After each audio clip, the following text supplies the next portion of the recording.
So, welcome to Break a Ledge with Marcia Milgrom Dodge, director, choreographer, Marcia Milgrom Dodge. So I think firstly, the best thing to do could you explain what break a ledge actually means? Because you Yeah, taught me this phrase. yeah. I love it. I'm not sure where I heard about it, but we in the theater, we always say break a leg. And so if you start to go down the Google rabbit hole, you'll find out that it means there are different meanings for it. But the one that's most popular is that in the early days of the theater, the house curtain would go up, you take a bow, the house curtain would come down, and then you get more bows, you get more bows, you get more bows. And so the curtain's going up and up and down and up and down and up and down. So you break the leg of a curtain, which is it's great. It says you should get a lot of encores and tons of applause. I like to give it a different pronunciation, break a ledge, meaning short for legend. So that when you embark on a project, how many Hamlets have there been? How many Sweeney Todds have there been? How many Mama Roses have there been? You have to navigate and break the legend that preceded you and make your own stamp and rebrand the show in terms of how it works in that moment in time that you're doing it. So I kind of keep that little, with all respect to all of the creatives that make the shows, and I do revivals, so I'm not in the trenches, working out structure and figuring it all out. But when I get a script, that's the first thing I do is figure out how to not copy someone else's work, because that's called plagiarism, maintain the essence of what the authors intended, and also bring something new and fresh to the project.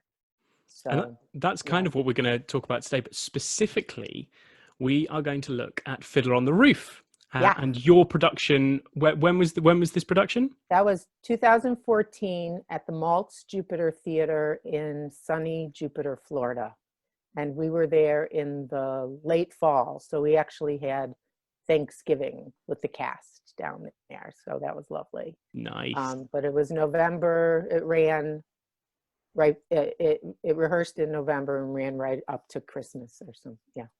And your production, as it were, was quite a substantial breaking of a legend, wasn't It was. it? So when Andrew Cato, the producing artistic director there, invited me to do Fiddler, I was so excited because I thought now is the time for me to explore this musical, which resonated so deeply with me. I'm one of 4 Jewish daughters. I'm number 3, so I'm little Chavala, who goes off and falls in love with a non-Jewish man. So me, my husband, beautiful Tony Dodge, and our stories of my sisters sort of echoed that family. And my father always equated himself as a Tevye. He's like, I got all these daughters. I'm like Tevye, the dairyman. So, I grew up with this, and I saw the national tour with Zero Mostel when I was a kid. And, I watched the film. I worked with people that were in the film. It was a time that I thought, I'd love to do my own thing. So I wrote to the Robbins estate, and I explained that even though the script doesn't say the bottle dance, which it doesn't, the script says wedding dance. When you license Fiddler from Music Theater International, you get Jerome Robbins' Bible. And anyone who doesn't know what a show Bible is, it is a record of all of the choreography, musical staging, that Robbins invented as the director choreographer of the original production. And so my argument was I would have to learn it in order to teach it. I was already a woman of a certain age by then. I didn't think my knees were going to hold up doing the bottle dance. And it would cost a lot of money for that to happen, and then I wouldn't be choreographing it. I would be recreating someone else's work, which I have sort of taken a private oath never to do. That's not what I do. I reinterpret, I reinvestigate, I dig back into it, I wrestle with it, and find my own way. So I made a case, and I wrote to the Robbins estate, and they wrote me back and they wanted more details. By then I had started working with a klezmer specialist, and his name is Zev. And Zev led me to this amazing book that taught me all these things about what would go on in the shtetl. And I found out later it's the book that Sheldon Harnick actually used when he set out to write the show. I have to find the title for you. But anyway, so I explained I wanted to do a new dance at the wedding that wasn't a bottle dance, but it was called Bruiges Tanz. That's the Yiddish. Translated sort of generally, it means roughly the angry dance. And traditionally in the shtetl, in this kind of world that is created by Shalom Aleichem and then the Broadway creatives, there's a dance between the mothers-in-law. And I thought, oh my gosh, that's as if I wrote it myself. I want to tell a story from the women's point of view, from the sisters, from the daughters. So I did some research and I got I watched some amazing footage of a not an actual Bruiges Tanz, but sort of a recreation. And I wrote them again and said, okay, this is what I'm going to do, and this is how I'm going to do it. And I will also do my own choreography on the To Life number and Matchmaker. That I don't want to use Robbins' choreography. I want to be inspired by it, but I don't want to copy it. And I gave them, more reasons why, and they finally said, okay, you've got permission to do it. Now, I believe I have the contract. It doesn't say anything about this, but I believe they told me I could do it, but I couldn't tell anybody about it. So we couldn't advertise that you were going to see an all new choreography, but we did it subtly. We were able to, let people know if someone asked me a question, I wasn't going to lie. I was going to tell them a truthful answer. And we ended up getting really great response to it. And all the critics loved it except for one. He got very mad at me. How dare you cut the bottle dance or something. But you know what? I think the people who came to see the show were mothers and fathers and grandparents and children, and this show speaks to everybody, no matter what your religion, what your ethnicity. It is a story about the struggle of a father and his children voicing and standing up to their authenticity and their purpose and their passion, and bending the traditions in order to accommodate. And that is very much Judaism. People wonder a lot about Tevye is always yelling at God. That's the essence of Judaism. You're always wrestling. You're always wanting to know more and how to be better and how to do this or how to do that. And it seemed so appropriate for me to get the chance to take the time to reinterpret, to empower those women at that moment in the wedding dance. There were also some other elements that I used. In my research, I found that the sisters would do a dance for the bride, and that there's a dance about the challah bread, that the women would pick up the challah breads and dance with the breads, and the shtetl was open to everybody. So even though you didn't get an invitation to the wedding, if you're a peasant living on the outskirts and you don't have a place to eat that night, they invite you in. So the beggar character got invited into the wedding, and this was a beautiful dancer gymnast that I hired, and he was so happy to be there. He started tumbling and doing some amazing feats, and I even had the rabbi dance with Seidel with a very long cloth because of the separation of men and women in that environment. But in my research, I discovered that the divider was not popular in this kind of shtetl because these were not Orthodox Jews. They were more conservative Jews. So that was put in by the authors because it makes it more dramatic, especially when Perchik has to cross over and invade the women's side of the wedding location. So there was tons of research, and it was all coming together in such a beautiful way that I couldn't pass up the opportunity of seeking out the permission to reimagine the show. And thankfully I got to do it. So Yeah, it's a bucket list show, and now I get to check it off. as history kind of says, it happened, and Yeah. and all this sort of stuff. And I think it's really interesting watching kind of your production today before this interview, and kind of watching footage from the revivals, footage from the small amount of footage that exists from the original production, some of the stuff from the UK, is that this show, Fiddler on the Roof, as that opening number beats down your throat. It's all about it is all about traditions, and about how they're changed, and about how people cope with the world changing around them, and how that informs their traditions and their beliefs. And Tevye has to go on this big old journey from one end to the other to come to terms with all these changing things that are happening in his life. Mm-hmm. And so to me, it's really interesting that it took this long for us to break the tradition of using exactly the same choreography and telling exactly the same story. And I found out today it's one of the most popular amateur shows in the world. Over 500 productions in the USA alone every year. Yeah. And it's because what I said earlier, it is universal. If you tell a story with enormous specificity, you have the power to reach outside of those specifics.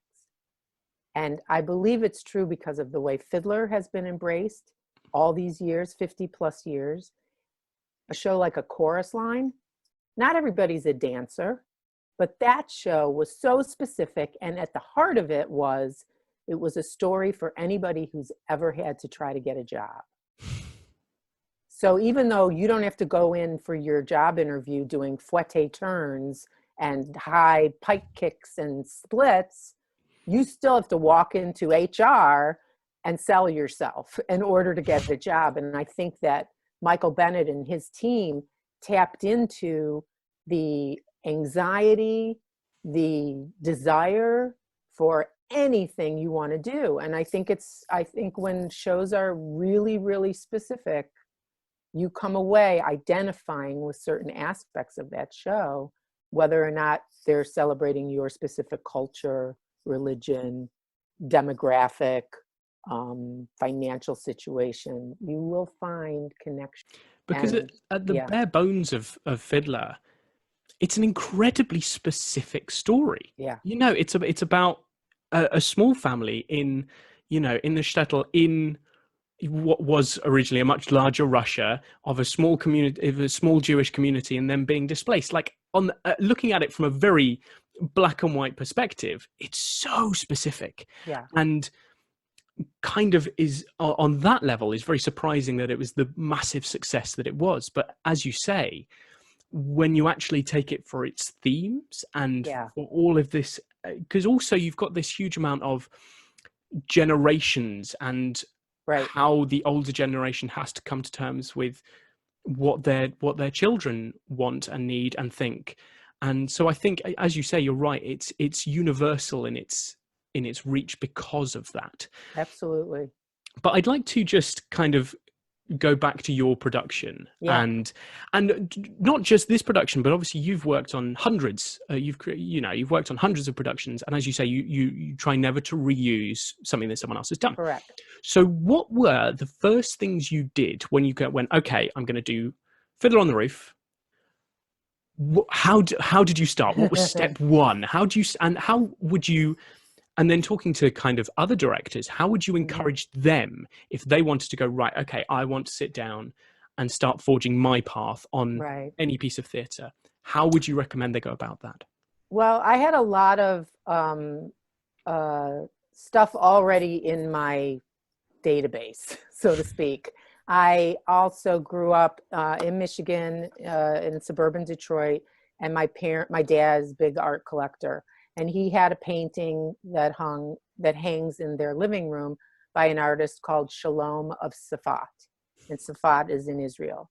And I said, I want that painting. And they're like, no, we want the painting. I said, well, you know what I'm talking about. I'm tagging that painting because that's going in my house eventually, right? And then when Andrew, again, everything happens in my brain and my preparation. Once somebody offers me the job, I start going. So I looked up every painting by Shalom of Safat. I first hire my set designer and costumes and lighting designer and get my core team together. And I said to Troy Howery, look at this artist. I think this is how I want to tell the story in the world of Shalom of Safat. And so he did his own research and actually found one of the most amazing paintings of these little pink houses. It was like a shtetl. They were little pink rectangles with little windows painted as little black boxes. And they were all over. And his design style was kind of relief, vertical and flat, but with sort of strange angles and things. And so Troy interpreted that into his brain and came up with this magnificent set. I even have one of the little, he made us a model. I have to find it. I have one of the little houses. But he, so it was knowing the world of the play and then how the world changes during the course of the story. So I always start with scenery, costumes, and lighting. When I'm in my pre-production mode, and that's when all the investigating and wrestling goes on, which is the fun part. Josh Walden, my associate choreographer, is a phenomenal talent. He's an actor as well, and I wanted to use him in the show. And so I made him the fiddler, because that way he was kind of able to observe what people were doing while he was fiddling. And he also, because he has this amazing voice, said to me, you know, I'd love to do that whole sort of screaming sequence. And I was like, let me check with Andrew. I think this sounds amazing because it's a nightmare. Yeah. And so what we did was we put Josh on painter stilts. So he was about, I think he wore 4-foot painter stilts. So he was about 8 feet tall. And our costume designer, Gail Baldoni, built him this wedding dress. And a kind of, I was very inspired by Yiddish theater style. And so we made him kind of a half mask too, that made him very puppet-like in a way. And when he came storming into this world, it was so amazing. So that was exciting. And obviously that's not anything that Jerry Robbins had done. So again, another unique approach. And I did so much research on dances of the period and of the culture. And I always put together a big resources, research, and reflections document that, you know, a lot of theater companies have education department, and they sort of generate what we call study guides. But I sort of create a study guide for my cast because rehearsals in America are brief. I usually get about 2 weeks, if I'm lucky, in the rehearsal studio, and then we're in tech. So and that show is long. Fiddler it's is a long epic in its show. length. It's right up to the 3-hour mark. And so I put together what I call table work as a PDF document. And sometimes it can be 42 pages long. And recently I've been lucky to get some assistants who are really good at creating websites. So some of my dramaturgy and my table work packets go on websites now, which is awesome. So we put together this packet, and I talk about all of the inspirations for the show. So when we get to the choreography, I really dug into all the different dances of the period. Klezmer, the kind of street musician, was very popular, hence the fiddler, although symbolically the fiddler also is there to see how Tevye is going to balance everything that's being thrown at him, because having 4 daughters is kind of being a juggler or doing a great feat of balancing, right? That's where I discovered the Broigestans, which, as I say, I did earlier. But then I learned other dances, the Koilichtans and the Bobistans, and all these tans in Yiddish is dance. And so I wanted to incorporate as much authenticity as I could inside of what was going to be a very stylistic environment, because the set, we stayed with that kind of 2-dimensional presentation so that these characters looked like they were coming out of the painting. And Troy did some beautiful work on replicating other people in his design. So when we did the Sabbath prayer sequence, it was like a levels of, like, the shtetl was stacked on top, everyone was stacked on top of each other. And we had at the very top a cutout of 2 families having the Sabbath meal. So it went from the cutout down to the ensemble, and then on the main playing space was Tevye and his daughters and Perchik and everybody enjoying the Sabbath meal. So it was a really exciting toolkit to play with, because our fiddle, our violin was in the same design as the set, so that the fiddler seemed to come out of the set. So the fiddle was an oddly shaped, taken right from Shalom's painting style. So he played a very stylized fiddle, which gave us permission to have it be more balletic as opposed to music. So Josh was able to dance with it and bow extravagantly and do all sorts of wonderful things because he wasn't really playing. So that's where all that investigation went. The good thing about being a Jewish girl doing Fiddler is I know how to light Shabbos candles, and I know a lot of the customs and rituals that go with the territory. So that was exciting to be able to take everything that I had learned growing up and apply it to the show. And I had I had my Golda, Tia Spiros. I taught her how to do the, why you do the ritual of the light and closing your eyes and all of that beautiful stuff, and cutting the challah and all of that. So it was really exciting. There's also a little element of what we call tzedakah in Yiddish, and it's charity. And that also was very important in the themes of the story as I was pulling them out of the script.